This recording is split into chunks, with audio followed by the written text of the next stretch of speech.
De casa lá, sabe a diferença de uma para outra? Eu Não? consigo imaginar. A casa de passagem é assim, o menino quando é retirado da rua, da família, seja por maus-tratos, por denúncia, por alguma situação de violência, de algum tipo de violência, é levado para uma casa de passagem. Na casa de passagem, os técnicos de lá procuram entender o que aconteceu que levou o menino a estar enfrentando algum tipo de violência, ou está na rua, está sem escola, enfim. O menino não está matriculado em escola tal, e fica na rua. Aí a casa de passagem, quando vai fazer um trabalho junto à família, para que esse menino volte a ser matriculado, ter uma vida normal e volte para a família. Os pais são usuários de droga, vamos fazer encaminhamento, com tratamento e tal. Resolveu, o menino volta para a família. A família não quer resolver, então vamos tentar um avô, um tio, alguém para ele não sair da família extensa, pelo menos. Ninguém quer ficar, nem o pai, nem a mãe, nem a família extensa. Então, isso não acontece tão rápido como eu estou falando, é um processo que é longo, mas não tem jeito de resolver para que ele volte para a família.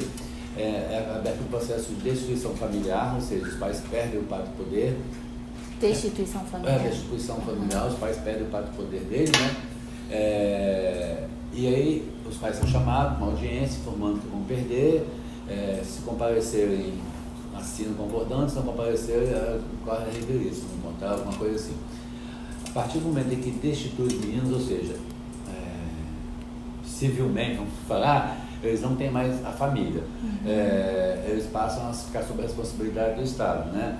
E aí eles vão transferir para uma casa lá, que é a nossa casa aqui, que vão ficar até completar a maioridade ou uma adoção.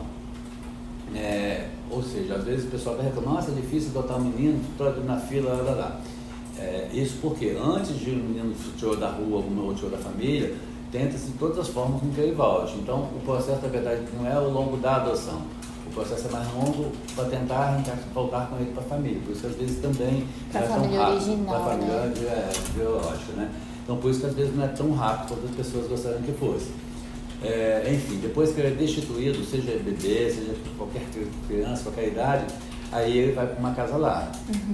E aí ficam na casa lar até uma adoção ou até a completar a maioridade. Que aí tem um propósito, inclusive, diferente de uma casa de acolhida, casa de passagem. Aqui, o objetivo é que seja assim, uma casa, entre aspas, mais parecida, mais normal, entre aspas, assim, possível. Que tenha uma rotina de qualquer casa, como se ele morasse na casa dos pais, né? Vão para a escola, fazem 14 anos, busca trabalho de adolescente aprendiz, a gente busca atividades de cinema, lazer, um papaya, enfim, é ter uma vida o mais parecido possível com qualquer criança da idade deles, já que aqui passou a ser realmente a casa lar dele, é o lar deles, né, até eles ficarem maioridade. A gente aqui, especificamente, a gente tem, que é aqui do lado, uma casa república, que é para meninos que completam 18 anos e não têm ainda condição de voltar para ter uma família, ou não tem condição, não tem estrutura de alguma forma, e aí eles ficam nessa casa república de 28 a 21. Nessa casa república é diferente da casa lá. Assim, aqui na casa lá, eles têm toda uma estrutura, tem assistente social, um psicólogo, cozinheiro, alguém que da faxina, alguém e tem uma estrutura de uma casa que vive, né, nesse sentido assim. Na Casa República, o objetivo é um pouco diferente, é realmente uma república. Eles têm a casa, água e luz. Agora, as despesas de alimentação, de manutenção, de higiene, ficam por conta deles. É como se fosse uma república também. Eles têm a obrigação de cozinhar, de cuidar das roupas, de cuidar das limpezas da casa. É literalmente uma república, que é também, de alguma forma, um passo para, vamos falar, um mundo lá fora, né? Assim, porque quando ele está aqui, ele está bem protegido, no sentido de amparo de todo mundo. E aí, ele não sai quando ele bem entende, enfim, tem umas certas limitações. Na Casa República, não, eu já tenho uma autonomia para fazer esse tipo de coisa. É lógico, não é também solto, vai para casa de festa, bagunça, mas assim, tem um acompanhamento, né? Os técnicos aqui, se ele precisar de alguma coisa, ele ainda recorre aos técnicos, mas ele não tem mais aquela estrutura de alguém que vai cozinhar, vai fazer tudo para casa. Eles têm uma estrutura literalmente uma república. Em resumo, é isso. Sim. E hoje tem quantas pessoas assim? Aqui, numa casa lá, acolhe no máximo, pode ter no máximo, Menina, 10 meninos. A gente aqui hoje está com 7. E existe casas assim, de 0 a 12 anos pode ser mista. A partir de 12 anos, ou seja, de 12 a 18, aí tem que ser ou masculina ou feminina. E aí o que acontece, por exemplo, para irmãos que estão na capa infantil, que é de 0 a 12, e aí faz 18. Aí o que acontece? O menino vai para a casa masculina e a menina vai para a feminina. E são feitos encontros para que eles não percam o vínculo, para manter o vínculo, né, semanalmente, ou dependendo do caso, quinzenalmente, ou essa instituição leva o menino até a casa onde ela está, ou de lá atrás, ou encontram, combinam de encontrar fora, eles continuam mantendo o vínculo. Entendi. Você conseguiria me falar mais ou menos assim, qual é a situação quando eles chegam, assim, tipo, as situações mais comuns? A gente aqui, como eu te falei, por ser casa-lar, ou seja, eles já passaram por uma outra instituição, a gente não tem muito a vivência de como ele chega da rua, da família, alguma coisa assim, para o abrigo, porque eles não entram por aqui. Quando eles vêm por aqui, normalmente eles já estão há um ano no outro abrigo, então assim, é uma transferência de abrigo. Mas a gente já recebeu meninos aqui que por situações específicas vieram direto para aqui, e na chegada é realmente um momento muito difícil, porque você passa a ser responsável por você, alguém que você nunca viu, alguém que vai, a partir de hoje determina que hora que você vai almoçar, que hora que você vai vestir, assim, passa a fazer o papel do pai ali, que determina todas essas coisas dentro de uma casa, dos pais, né? Então é um momento difícil, mas como a gente aqui tem realmente muito propósito que seja um ambiente de casa, de família, embora eu agora não moro mais aqui, mas quando eu morava, né, eu falava que também é minha casa, eu moro aqui é a nossa família, eu repito sempre isso para ele, para que, tanto que é até proibido, né, que tem identificação de casa lá ou de abrigo na porta, porque assim, eu não moro na casa lá, eu moro na rua Deolindo Pereira 75, como todo mundo dá referência de onde que mora, né, bairro ou a rua. E a gente busca bastante para que eles se adaptem com facilidade, atender, porque no começo, justamente por ser um momento mais difícil, a gente tenta dar um amparo maior ali na chegada para que eles se sintam em casa, à vontade. E acontece que como são muitos meninos, não são mais meninos, não é uma casa que tem 1, 2, né? Então são muitos, aí também começa logo a existir aquela interação com outros meninos que têm a mesma idade, que têm coisas em comum. Então assim, aqui pra gente não acho que é uma coisa assim muito difícil. É lógico que eles sentem, que às vezes também eles ficaram já no outro abrigo, chegou no outro abrigo pequeno, 2, 3 anos, ficou até 12, então quer dizer, eles têm um vínculo forte, não deixa de ser mais uma mudança.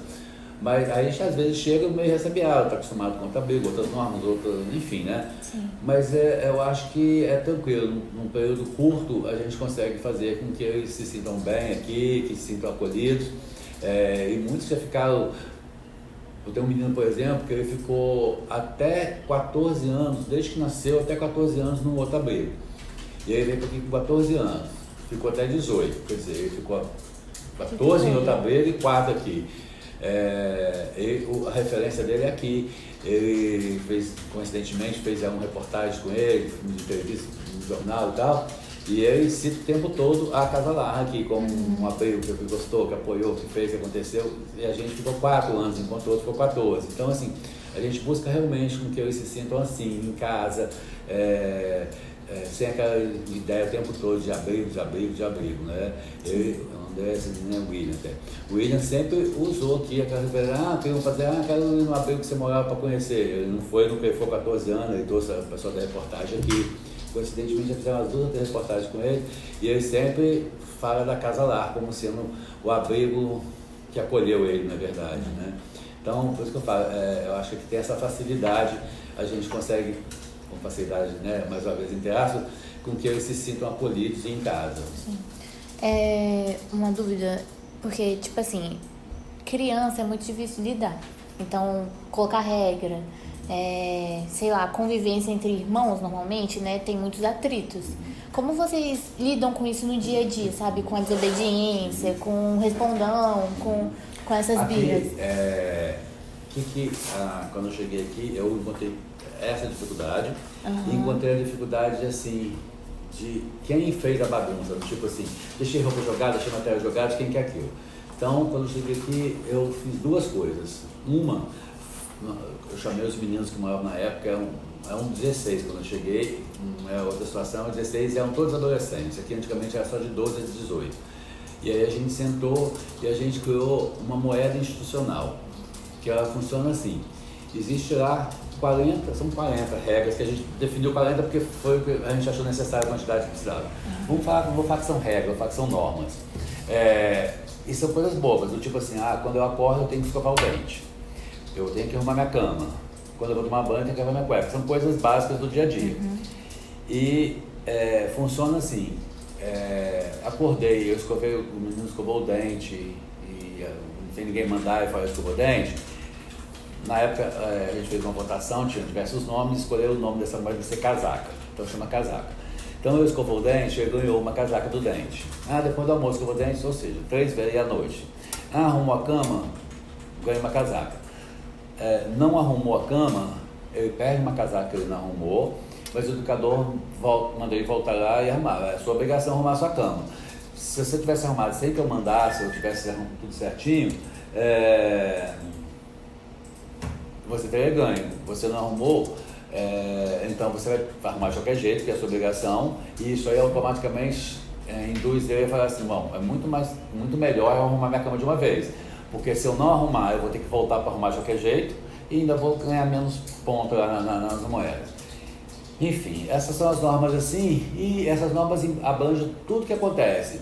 Tem coisas básicas do dia a dia, do tipo escovar dente, tomar banho, e tem coisas do tipo assim, teve uma suspensão escolar, tirou nota máxima na prova, ganha, enfim, envolve educação, respeito, obediência, comportamento, proatividade, essas 40 normas envolvem tudo isso. E todo dia o educador vai anotando ali, ganhou disso, escovou dente, perdeu disso, ele vai anotando. Toda segunda-feira a gente fecha como foi o comportamento dele naquela semana. E aí ele fica tem umas posições, de acordo com um percentual que ele atinge. Tipo assim, na semana eles vão ganhar 80 casacas, por exemplo, é o máximo. Então, daquele percentual atingido, ele pode ficar em verde, que é melhor, em amarelo, que é o regular, em vermelho é o ruim, e em preto o péssimo. E aí, além da semana, isso fica cumulativo por um mês, que senão, tipo assim, não, vamos lá, porque essas coisas, essa posição que ele está, é o que dá direitos a ele de fazer coisas ou ter certas regalias. E aí, o que acontecia? Eu percebi assim, vai ter um passeio semana que vem, o menino que está em vermelho não pode ir. Então ele ficava, o capeta, mas ele ficava bonzinho essa semana, porque semana que vem ficava bem, podia ir no passeio. Então essas casacas a gente passou a fazer o controle semanal e mensal, ou seja, tem o histórico dele dentro daquela semana, e tem o histórico dele nos últimos 30 dias. Aí se ele está em verde, por exemplo, ou seja, está excelente na semana, excelente no mês, aí dá direito, assim, pode escolher o canal da televisão, porque é uma casa que 10 meninos, tem que definir quem vai ver a televisão, né? E vai tudo por pontuação. Eu vou abrir uma caixa de bombom, por exemplo. Quem que vai escolher o primeiro bombom? Quem tiver o verde. E quem está em preto em péssimo, está em vermelho ruim, não vai nem ganhar bombom.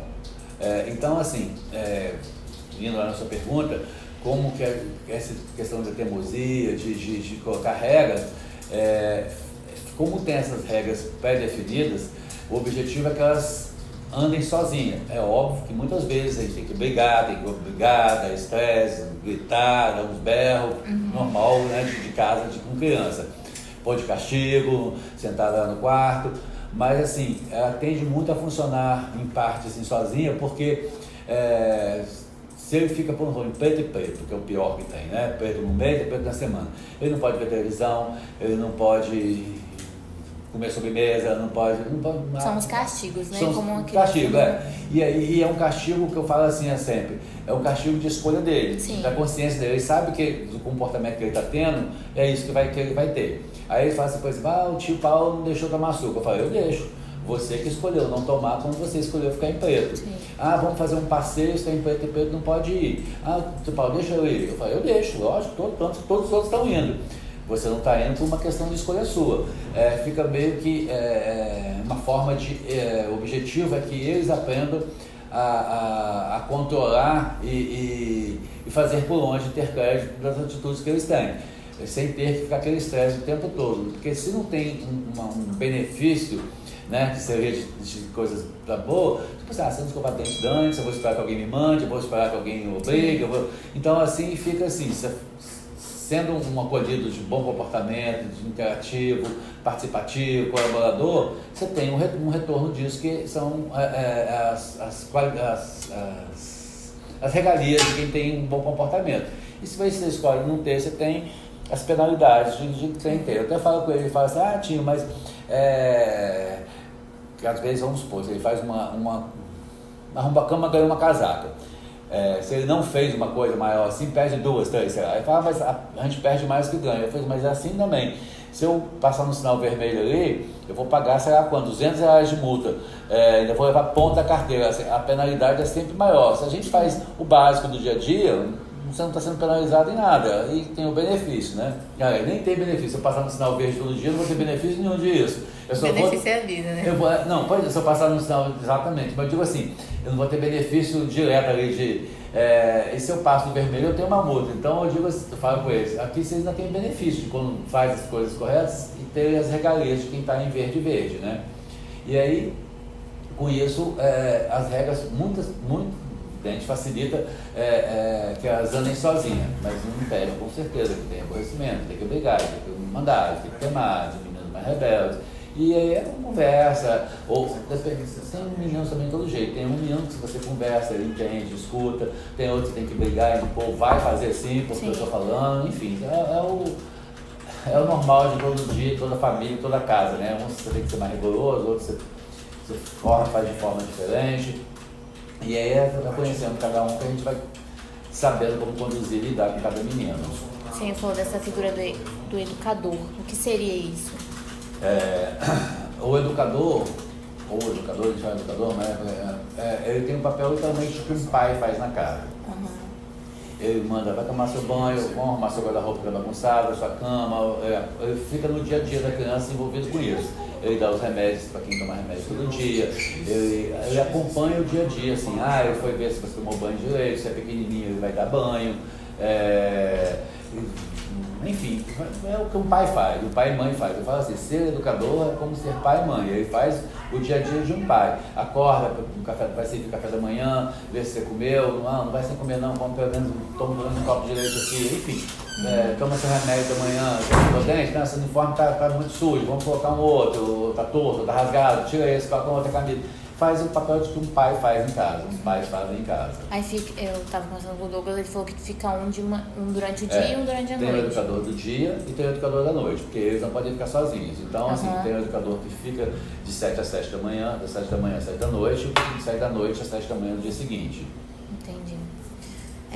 Eu queria saber, eu acho que não sei nem se você vai conseguir falar um pouco, né? Mas é sobre essas emoções que ele tem, porque eles têm, né? Eu imagino, tipo, que é uma vida, querendo ou não, muito solitária, né? Porque você tá ali à espera de uma família e tudo mais. E você vê muito isso durante os anos, né? Você consegue ver, tipo, uma criança que chega aqui com 7 anos, já esperando uma família, e saindo com 18. Como que é esse processo, sabe? Eu acho que isso varia muito de menino para menino. Tem meninos, por exemplo, aqui, que não queriam ser adotados, queriam ficar aqui. Muitos. Que falam, não quero ser adotado, quero ficar aqui. Justamente, como eles se sentem à vontade, acolhidos, saiu de uma família conturbada, às vezes de maus tratos e tal, e aqui ele tem um amparo, tem um carinho, então muitos meninos não querem ser adotados, dizem não querer ser adotados. E outros não, têm vontade de ter a sua família, isso muda muito de menino para menino. E tem uns ainda que falam que não quer, mas que eu acredito na verdade que querem, tipo assim, eu vou falar que eu não quero porque se não acontecer tá dando o que eu esperava, e se acontecer melhor ainda, né? Mas a gente sempre se aparece, um pouco difícil porque são meninos maiores, a adoção é mais difícil, né? Mas se aparece, a gente sempre incentiva eles, não, é oportunidade, você tem uma família que é sua, quando você tiver 18 anos você não vai poder estar mais aqui, na sua família você tem a vida inteira e tal, a gente sempre conduz para que, mostrando a eles os benefícios de ter uma família só sua, assim, né, que é uma coisa extensa, é uma coisa direcionada a eles, é que a gente não consegue, por mais que a gente tente, eu não tenho, não vou cuidar, se eu tenho 2 filhos, eu cuido só daqueles 2, aqui não, tem que dar atenção para um, se um fala, deixa eu fazer isso, fala, não, é regra, você não pode para o outro, também não pode para você, acaba tendo mais regras, ou seja, as regras sendo mais exigidas para que seja igual para todo mundo, né? Então, assim, isso muda, tem muita expectativa, o sonho dele é ser adotado e fica naquela esperança a vida inteira, até fazer 18 anos, mas não é uma coisa que eu, aqui, tem 13 anos que eu estou aqui, né? Nesses 13 anos não é a coisa que eu mais percebo, assim, sabe, daquela ansiedade de... Eles vão levando a vida de boa. Se acontecer uma adoção ótimo, mas assim... Porque é o comum deles, né? Foram o que eles aprenderam durante a vida. Exato, se acontecer uma adoção ótima, mas assim, estão parecendo muito boa. Como eles acabam participando, os meninos que moram aqui muitos anos e foram para a Casa República, e eles acham que é muito legal a vida que eles têm, assim, porque eles têm liberdade, estão trabalhando, têm dinheiro, têm a casa e tem a gente ainda aqui que eles têm vínculo. Então, assim, muitos deles têm vontade, não, eu quero ir para a Casa República, eu quero ficar aqui até 18 e quero ir para a Casa República, porque eles acham isso... Tudo que eles querem na vida, assim, eu tenho uma casa, tem pessoas que cuidaram de mim a vida inteira, né, a maior parte da minha vida aqui, tenho estrutura, tenho apoio, estou aqui do lado e tenho toda a liberdade de sair, de ter meu dinheiro, de trabalhar. Então, assim, muitos querem muito ir para a Casa República vendo dessa forma a coisa. Mas a gente, eu acho que a gente sempre tenta conduzir para que, se aparece uma família, né, a gente não... Tem que ir, é legal, você vai ter sua vida, sua família, exclusiva sua, pro resto da vida, um atendimento direcionado para você, sua vida toda, né? Um laço que é criado para a vida toda. Então, se aparece, a gente sempre tenta conduzir. Tem psicólogo aqui, né? Quando que essa criança tem acesso ao psicólogo? Tipo? Posso responder? Ótimo. As crianças, eu não sou psicólogo clínico das crianças, né? Porque cada uma, a partir das suas necessidades, quando elas precisam de atendimento psicoterapêutico, elas vão para algum equipamento da rede, né? Ou para o OBS, ou para o CAV, ou para o APAI, ou para o CAPS. Então eu não faço psicologia clínica aqui. Então o papel do psicólogo é garantia de direitos, né, psicossociais, eu sempre falo assistente social como duplo, né? A gente eu tenho esse tipo de relação com os profissionais que atendem eles, né? Mas, no entanto, eu me coloco à disposição sempre que eles precisam. Então eles não têm terapia, vamos dizer assim? Comigo não. Entendi. Não tem terapia comigo não. Mas eu faço acolhimento, faço escuta ativa, né? Estou em contato com os psicólogos deles também. O Fernando não faz aquele acompanhamento. Toda quarta-feira eu vou te atender às 14 horas. Ele não faz esse tipo de coisa. Mas qualquer menino que sinta alguma necessidade de conversar, ou se abrir, ou dialogar, ele vai procurar o Fernando.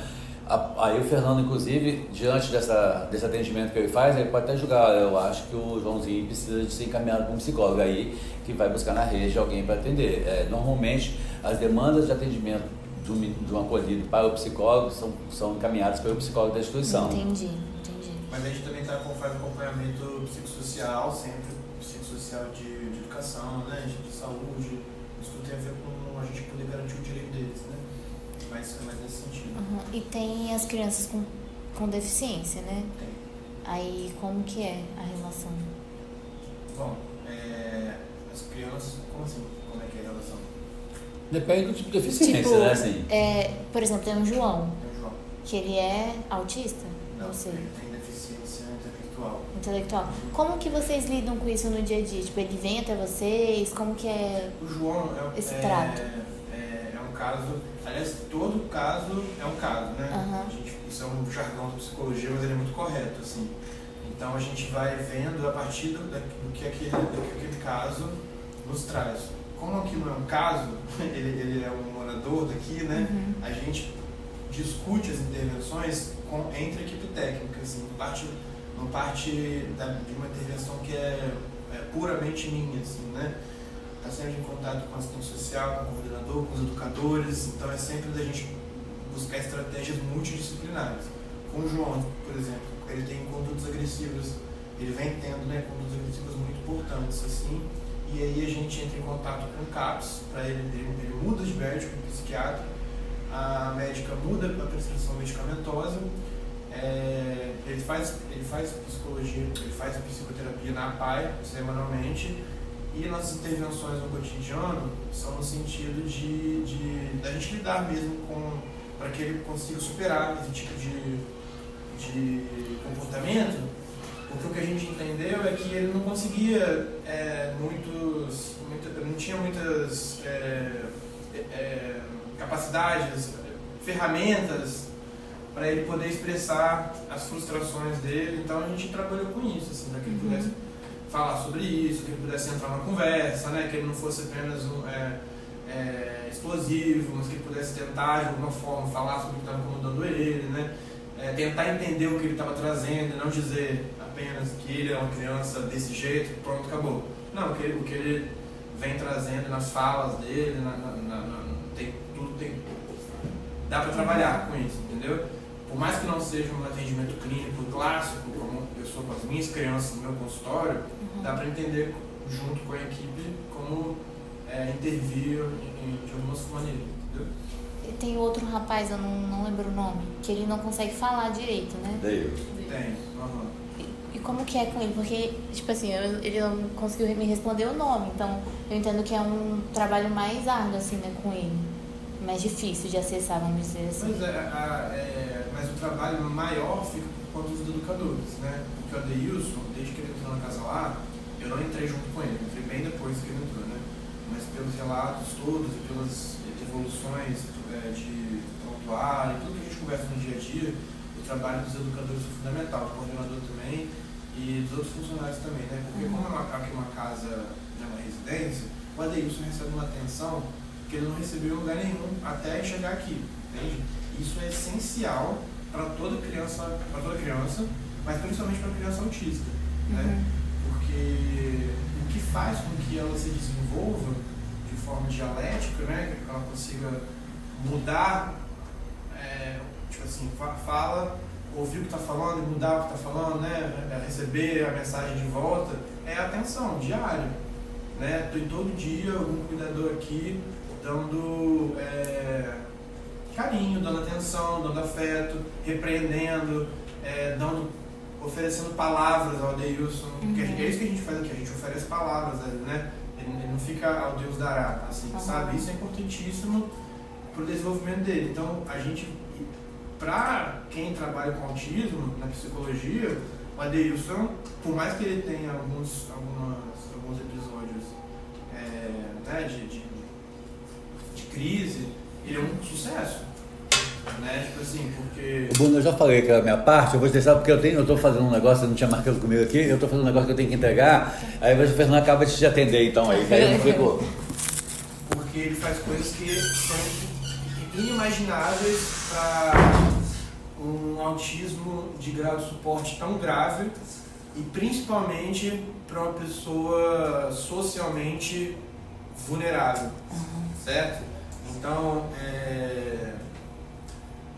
a gente percebe que a modalidade Casa Lá e a maneira como a gente lida com o fato de que é a residência dos meninos muda totalmente as possibilidades de desenvolvimento de toda criança, mas do Adeilson ele é meio que protótipo, assim, sabe? Ele é um caso de sucesso. A gente poderia falar dele num congresso, por exemplo, é muito interessante, assim, sabe? Mas cada caso é um caso, né? A gente vai lidando com as crianças à medida que as demandas vão aparecendo. Certo? Mas eu não faço atendimento clínico. Eu entendi essa parte. Mas o Adeilson, por exemplo, ele não tem condições de ir pra... Não, quando ele sair daqui, quando ele fizer 18 anos, ele não tem condições de ir pra sociedade, vamos dizer assim. Nenhum, sério. E o que acontece quando a criança é assim? A gente... Novamente, cada caso é um caso, né? Aí a gente tem diferentes aparelhos no estado, tanto na saúde quanto na assistência social, que a gente pode encaminhar as crianças que têm esse tipo de problema. Com a Adeilson a gente está, assim, às voltas com isso um pouco, porque é um caso que poderia ir para uma residência terapêutica, poderia ir para uma casa inclusiva, assim, sabe? E a gente esteve às voltas com isso, foi tema de muitas discussões durante esses últimos meses, mas agora está na mão do Estado, do governo do Estado, entendeu? Já passou da nossa competência. Agora eu queria saber, tipo, o nome da assistência social mesmo, assim. Qual é a importância de uma casa lá? Porque eu acho que mudou, né? Era abrigo antes, agora é casa lá. Qual é a diferença? Qual é a importância de ter mudado, assim? Eu acredito que o nome abrigo, né, carrega um termo muito pejorativo. Então, quando a gente traz o nome casa lá, é a nossa casa. E é isso que eles têm aqui. Eles têm a casa, eles têm o lar, e não é só cenográfico, né? É assim, é a casa deles mesmo, que eles comem, fazem as refeições, tem as relações com os educadores muito firmadas, com a gente muito firmadas. E é isso que traz, né, tantos avanços e tantos casos de sucesso na modalidade casa lá. Porque acredito que aqui eles encontram um afeto, um carinho diferente de uma casa de passagem, por exemplo, né, que passam tantas crianças. É um modelo completamente diferente. Aqui eles estão aqui e eles fazem parte disso aqui e nós fazemos de tudo para que eles se sintam pertencentes disso aqui. Eles constroem isso aqui todos os dias com a gente também. Aí tem... porque uma das minhas maiores dúvidas quando eu estava escrevendo é... Quando essa criança, ela... Eu sei que tem a Casa República ali, né? Mas eu não sei se isso é comum nas casas lares por aí. Então a minha maior dúvida é... Quando essa criança completa 18 anos, ela se torna um adulto, ela tipo... vai para a sociedade e lide com a sua vida. Então, tipo, essa era uma dúvida muito presente, sabe? Posso? Complemento. Assim, toda casa, se você parar para pensar, quando você faz 18 anos, você tem o direito de sair para a vida, né? Sim. Mas toda casa também, a gente prepara as crianças para que lidem com a vida, né? A gente dá educação, a gente dá saúde, a gente explica como é que é a vida, né? A gente meio que dá uma assistência nesse sentido. Todo pai, uma hora, vai ter que lançar seus filhos para a vida, certo? Todo pai vai ter que preparar seu filho para o mundo.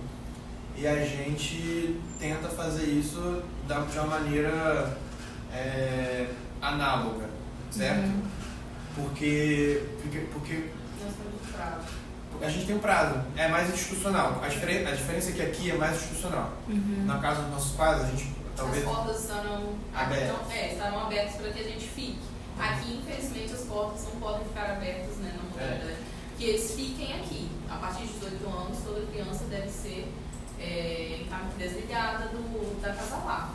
Mas o que acontece? Nesse período anterior, há um preparo, há toda assim, uma mobilização para que ele consiga, para a busca de um aluguel decente, de um lugar decente, se usar medicamento, os acessos àquele medicamento, como ele pode conseguir as coisas no trabalho, no mercado de trabalho. Então, tudo isso é feito no período que eles estão aqui.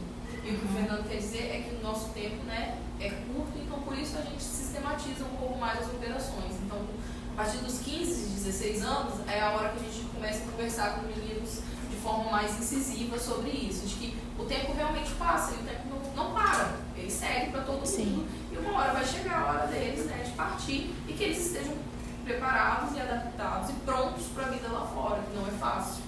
Mas a casa lá, ressalto, está sempre de portas abertas, não para que eles durmam, façam as coisas aqui, mas que aqui é a casa deles. Então eles têm a referência do Paulo, que está sempre aí ouvindo os meninos, está sempre no meio deles, né? Nas festas, eles sempre estão presentes nas festas, nas comemorações. Não deixa de ser a família que eles construíram aqui, né? Os egressos, os meninos egressos, os meninos acolhidos ultimamente, eles têm uma relação boa, eles conversam sobre esse tipo de coisa. E aí é isso, tipo assim, é como se fosse, não é como se fosse, é a referência deles de casa, certo? A gente faz o máximo para preparar para eles, mas de outra forma é muito técnico, né? É muito institucional, né? A gente faz esse papel profissional, né? Por isso que é muito diferente da casa que o ideal seria preparar para o mundo, mas que qualquer coisa estamos aí, né? Pode ficar um pouquinho mais. Sim. Eu vou fazer uma pergunta, mas vocês não têm obrigação de saber, né? Mas é a opinião mesmo de vocês. A gente entende que essas crianças estão sendo cuidadas pelo Estado. E forma natural da vida, vamos dizer assim, você termina o ensino médio, você quer ir para uma faculdade. Vocês acham que se o Estado oferecesse cotas para essas crianças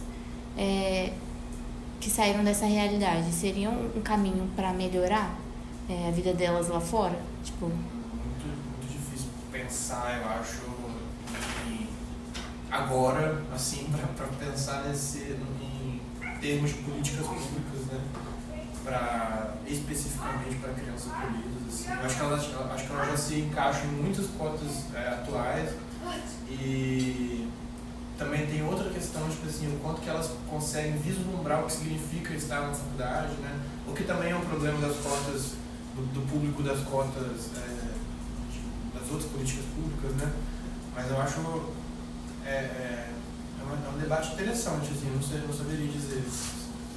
Acho que não cabe uma resposta tão imediatista, assim, né? Deveria cabe um pensamento mais crítico, mais elaborado. Né? Porque a gente pensa que, tipo, cara, porque eu também sou de baixa renda. Então, a minha mãe, eu também sou filha por meio da adoção. Eu fui adotada ainda muito nova. Por isso que surgiu a vontade de escrever, né, sobre isso. E a minha mãe, ela sempre me ensinou, tipo assim, a minha mãe não tem ensino fundamental completo. Mas ela sempre falava, a educação é o que vai te fazer melhorar de vida. Então, ela sempre apoiou para que eu estudasse. E mesmo que ela não imaginasse uma faculdade, eu entendia que depois do ensino médio eu precisaria fazer uma faculdade, porque só dessa forma eu conseguiria ascender socialmente, assim, né? Então, eu sempre olhei para a faculdade como uma porta de saída, assim, para a minha realidade. E eu também acredito muito no papel da educação para isso, sabe? Então, a gente tem essas crianças que crescem em escolas públicas. E quando a gente vê a realidade de um Enem, por exemplo, a gente não consegue, né? É muito difícil para quem fez ensino médio, escola pública, passar no Enem. Então, eles estão à mercê da situação e eles não conseguem vislumbrar uma faculdade como saída, assim. É muito difícil porque você entra... quando você é adotado, eu acho que tem muito mais esse tipo de como é que se fala? Incentivo, sabe? A gente tenta fazer isso aqui, a gente vai, inclusive, semana que vem a gente vai visitar o IFES para mostrar para eles como é que é. A gente tenta fazer isso, mas eu percebo que é muito difícil para colocar isso na cabeça deles, entendeu? E é um desafio. A gente tá às voltas com isso também, pensando em como colocar isso na cabeça deles, que eles podem, que eles têm direito, assim como qualquer outra pessoa, a fazer uma faculdade. Entendi. Então eles não conseguem se imaginar nesse lugar. E não, imagina, tipo assim, essa questão de você ser retirado da instituição da parentalidade, né? Porque a maternidade e a paternidade são instituições também, querendo ou não. A família é uma instituição, sim, certo? E você ser arrancado arrancado é uma palavra que saiu aqui agora, mas é um pouco violenta, né? Mas de alguma forma é isso. Eu acho que é violento. De alguma forma é isso, né? Você é arrancado dessa instituição familiar é uma coisa dificílima de elaborar simbolicamente, assim, entendeu? Então, o trabalho de você dizer, fazer com que eles entendam que eles também têm direito a coisas que as pessoas que estão no seio familiar também têm, é complicado, assim, sabe? Entendi. E aí, é isso que a gente está tentando fazer agora, é isso que a gente está pensando tem um tempo, assim, Que eles olhem para si e se reconheçam como sujeitos de direitos, de pertencer a lugares, de ir a lugares, de frequentar espaços, de estar em espaço, participar socialmente, né, das decisões, das coisas, para que eles sejam adultos. Como posso dizer? Nada. A Pega vou te mandar um negócio aqui que eu vou te pegar. Tá bom. Bom dia, tudo bem? Bom dia. Essa é a Bruna, esse é o Isaqueu. Ei, tudo bem?